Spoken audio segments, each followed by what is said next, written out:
Eu quero saudar a todos irmãos em Cristo, aos amigos, todos aqueles que estiverem ao alcance deste vídeo. Quero compartilhar com cada um de vocês um trecho da Palavra de Deus. Eu sou o pastor Mauro e gosto de fazer a obra do Senhor. Meditar na palavra e passar um trecho de mensagem para que eu possa, por intermédio desta palavra, ajudar, encorajar e também dar a oportunidade de você ouvir aquilo que Deus tem preparado para você. Talvez você pense que na tua vida que você esteja vivendo, de lutas, de dores, de aflições, desespero, talvez tenha aquela vozinha contrária no teu ouvido dizendo que para você não tem mais solução. Mas eu digo para você, como diz a palavra de Deus, aí, enquanto houver o fôlego de vida, há esperança. Jesus tem um plano na medida, no tamanho do teu problema. Ele tem a solução. Ouça o que a palavra de Deus diz. No livro de Lucas, capítulo 23, diz assim: Jesus rumo ao Calvário. Seguiu numerosa multidão do povo e também mulheres que batiam no peito e o lamentavam. Porém, Jesus, voltando-se para elas, disse: Filhas de Jerusalém, não choreis por mim, chorai antes por vós mesmas e por vossos filhos, porque dias virão em que se dirá: Bem-aventurado as estéreis que não geraram nem amamentaram. Nestes dias dirão aos montes: Cai sobre nós, e aos outeiros: Cobri-nos, porque se em lenho verde fazem isto, que se fará no lenho seco?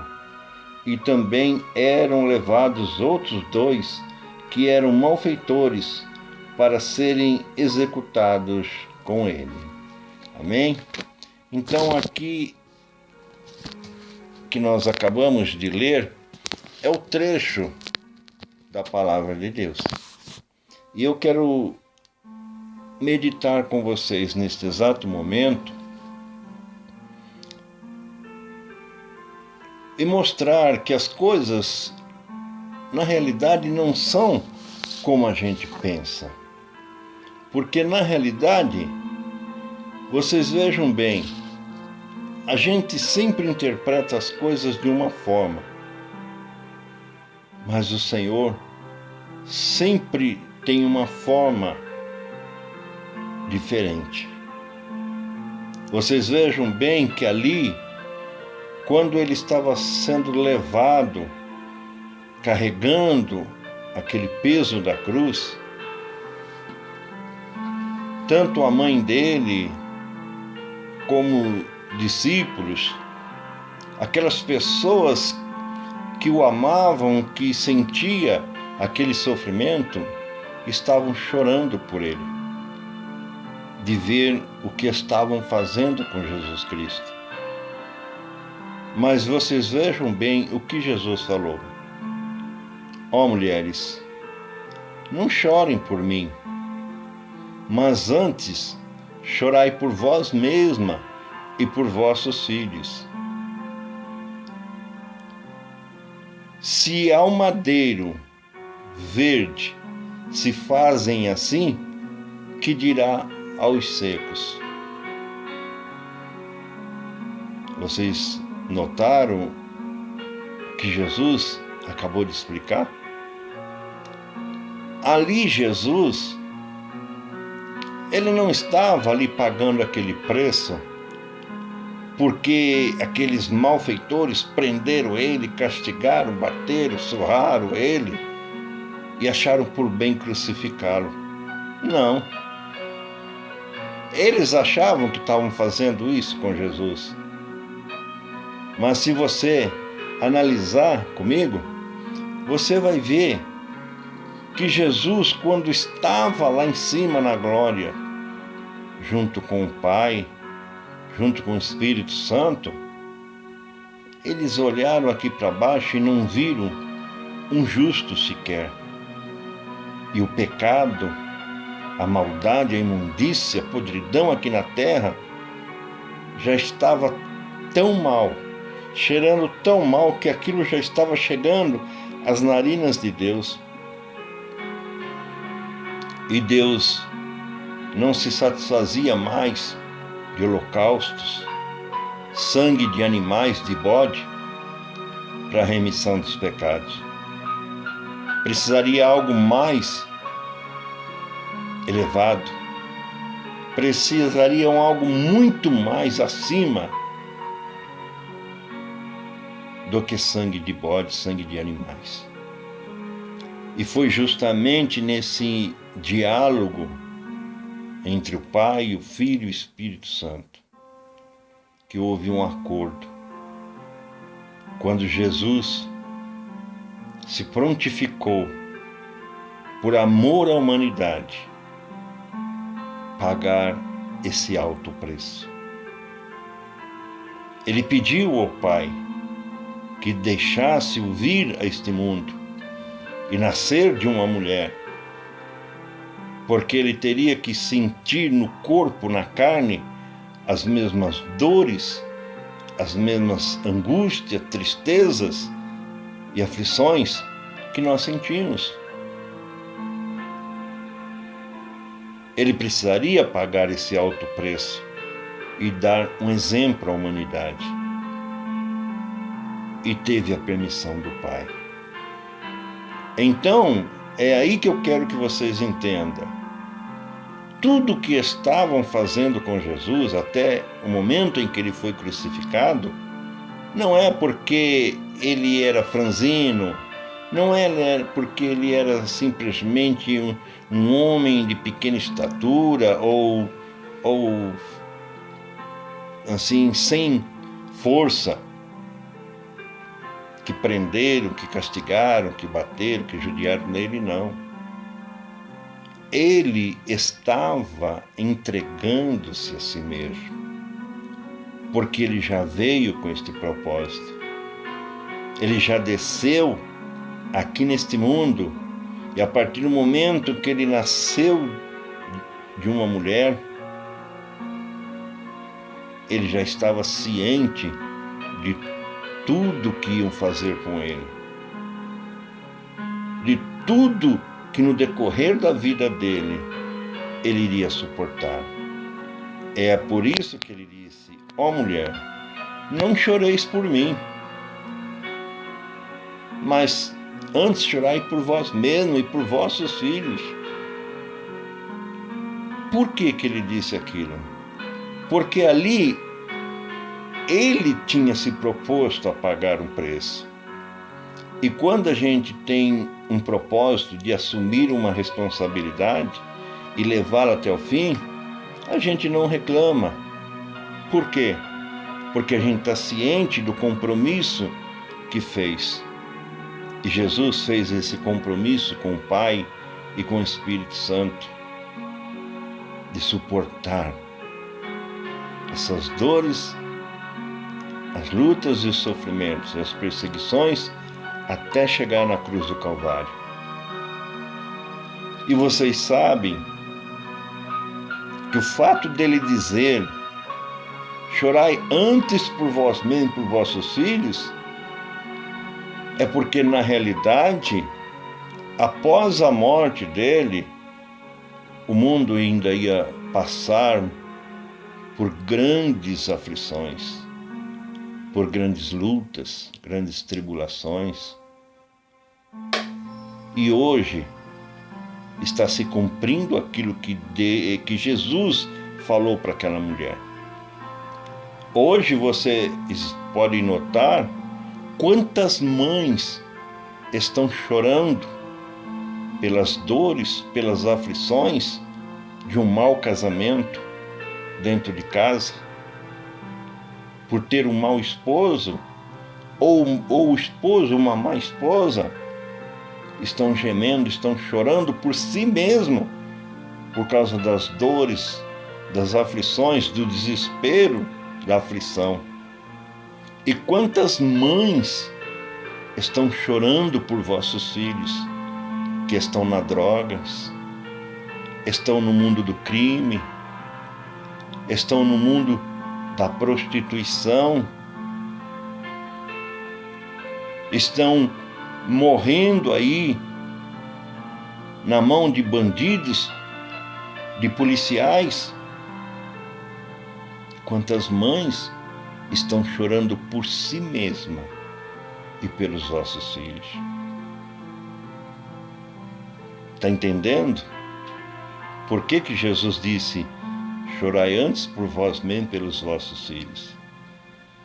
Se ao madeiro verde fazem isso, que dirá o seco? Se com ele, que era o dono da vida, estavam fazendo tudo o que quiseram, imagine nós. O que nós somos diante do Senhor? Nós somos pó.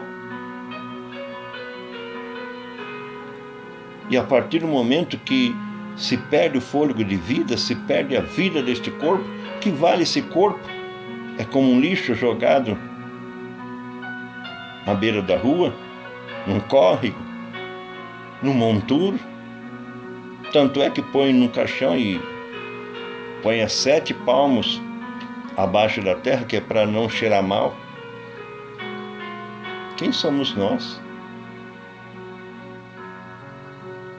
Mas o pior disso tudo é que com essas dores, com essas lutas, com essas aflições, o mundo continua na sua podridão.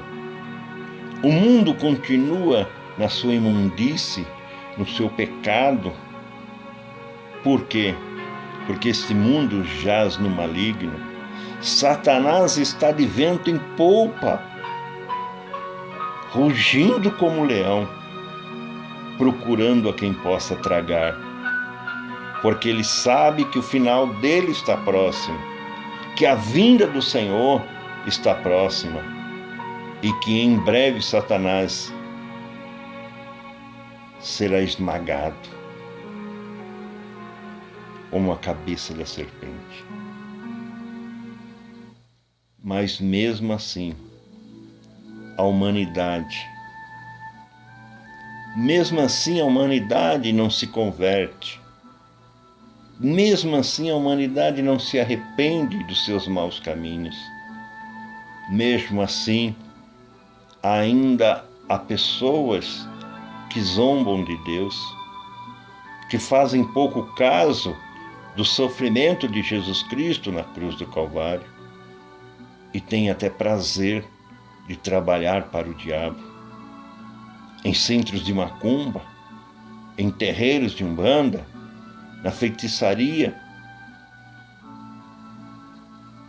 fazendo despachos e encruzilhadas, escrevendo no papel, colocando na boca do sapo para matar esse, para matar aquele. São servos de Satanás que trabalham para o diabo. E o mundo está indo de mal a pior. Vocês vejam bem que hoje dentro dos lares já não tem mais segurança. Você sai de manhã cedo para ir trabalhar, não sabe se volta. E quando volta, você deve dar graças a Deus por ter voltado. Porque há milhares aí que saem de manhã e não voltam de tarde.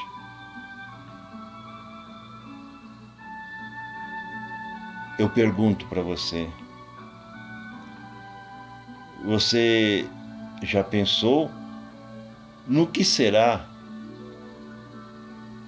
a tua vida após a morte? Talvez você, como outros, diga: mas morreu, acabou. Não. está enganado. Se eu pensar assim, estarei enganado. Por quê?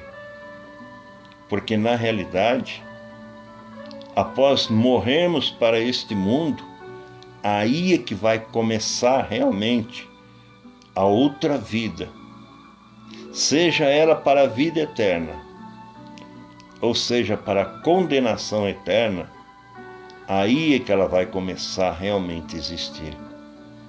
E aqueles que morrerem em Cristo, aqueles que souberem amar o seu nome, aqueles que souberem respeitar a sua palavra e viverem por elas, herdarão a vida eterna. Irão morar com Cristo na glória. Mas aqueles que estão no mundo do pecado, na perversidade, naqueles que tiveram a oportunidade de aceitar a Cristo e não quiseram, tiveram a oportunidade de aceitar a Cristo e recusaram, e que zombam da palavra de Deus, fazem pouco caso, continuam nas drogas, continuam no pecado, na prostituição, herdarão a condenação eterna. E essa condenação, esse fogo, esse lamaçal de fogo e enxofre que arde eternamente, não é temporário, ele é eterno.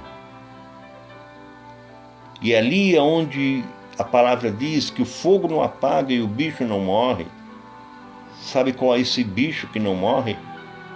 É a alma daquele que teve oportunidade de aceitar a Cristo e recusou. É aquele que esteve dentro da casa do Senhor e se arrependeu e recuou. É aquele que não quis obedecer a palavra. É aquele que não quis viver pela palavra. E a alma dele vai estar consciente de que um dia ele teve a oportunidade de ter a Cristo como Salvador, como teu Senhor, onde o conduziria para uma vida eterna, e preferiu o mundo. Pense bem, a decisão é sua.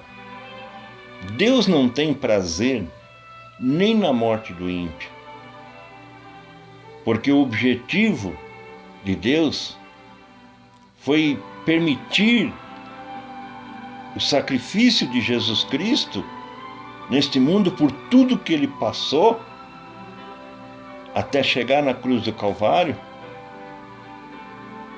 Foi por amor a mim, foi por amor a você que ele gemeu, que ele chorou, que ele sentiu aflição, principalmente naquele momento que ele disse Eloi, Eloi, lama sabachthani, que quer dizer Deus meu, por que tu me desamparaste?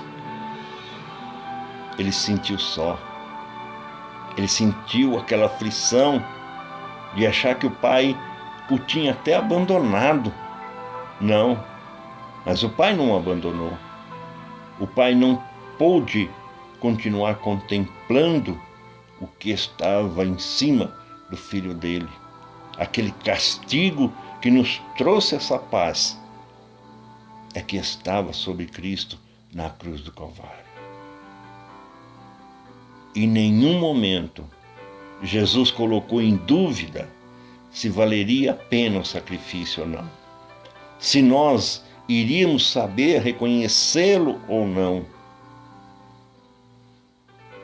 Ele não colocou em dúvida, ele não vacilou em nenhum momento sequer da vida dele e viveu só 33 anos. Mas ele foi até o fim, na sua morte de cruz, porque ele sabia que a partir daquele momento, daquele sacrifício comprado com seu sangue, iria gerar milhões e milhões de vidas, de almas que iriam se render aos seus pés, que iriam reconhecê-lo como Senhor, queriam aceitá-lo como Salvador para viver um dia na mansão celestial. Não foi por pouca coisa que Jesus nos comprou para nos libertar do pecado e da morte do inferno. Foi por um alto preço, preço de sangue. E ninguém tomou a vida dele. Ninguém tomou dele a vida. Foi ele que entregou-se por livre, espontânea vontade, porque no tempo que Jesus estava pregado ali, ele já te conhecia. Ele já me conhecia, sabia que hoje eu estaria fazendo esta mensagem para te ajudar, porque eu também estou precisando dela. Eu preciso continuar a minha caminhada e espero que estas palavras venham te encorajar. Talvez agora você está se sentindo sozinho, desanimado, pensando que talvez não haja mais chance para a tua vida, não tenha mais um novo dia, uma luz no final desse túnel para você. Mas eu digo para você, isso é mentira do diabo. Você está vivo, ainda há fôlego de vida. A única coisa que você tem que fazer é dobrar os seus joelhos, olhar para os céus e dizer: Jesus, perdoa os meus pecados. Jesus, eu quero aceitar o Senhor como o único e suficiente Salvador pessoal da minha vida. E Ele vai estar te ouvindo. Ele vai te receber. Ele vai perdoar os teus pecados. Ele vai transformar a tua vida como que da água para o vinho. Ele vai te dar uma oportunidade nova. Vai ter um livro novo escrito com o seu nome. E naquele dia, quando ele chegar diante do Pai com a sua igreja, ele vai dizer: Pai, aqui está o livro da vida, onde está o nome de cada um desses que eu comprei com meu sangue. Pense nisto. Jesus te ama. Ele quer te salvar. Ele quer te levar para a glória. Sabe por quê? Porque Lúcifer era um anjo de luz. E abaixo de Deus, lá no céu, ele era o guardião, ele era o administrador, era ele que regia as orquestras, era ele que conduzia os anjos, os arcanjos, os querubins. Era ele que administrava. Mas ele não se contentou com o que tinha. Ele não se contentou com a sua graça, com a sua autoridade, com a sua posição de luz. E ele quis colocar o trono dele acima do trono de Deus. E por isso ele é o príncipe das trevas hoje, porque ele perdeu. Mas você tem a oportunidade de ganhar a salvação. Você hoje está tendo a oportunidade de ganhar a vida eterna, entregando a sua vida na mão daquele que tem todo o poder nos céus e na terra, naquele que tem o poder de salvar, de libertar. Como diz no livro de Isaías: ainda que os nossos pecados sejam como a escarlata, sejam vermelhos como o carmesim, se tornarão branco como a branca lã. Amém? Não jogue fora esta oportunidade. Aceita Cristo como Salvador. Entrega os teus caminhos nas mãos do Senhor Jesus e Ele tudo fará. Amém? Que Deus nos abençoe e que o Espírito Santo console os nossos corações. em nome de Jesus.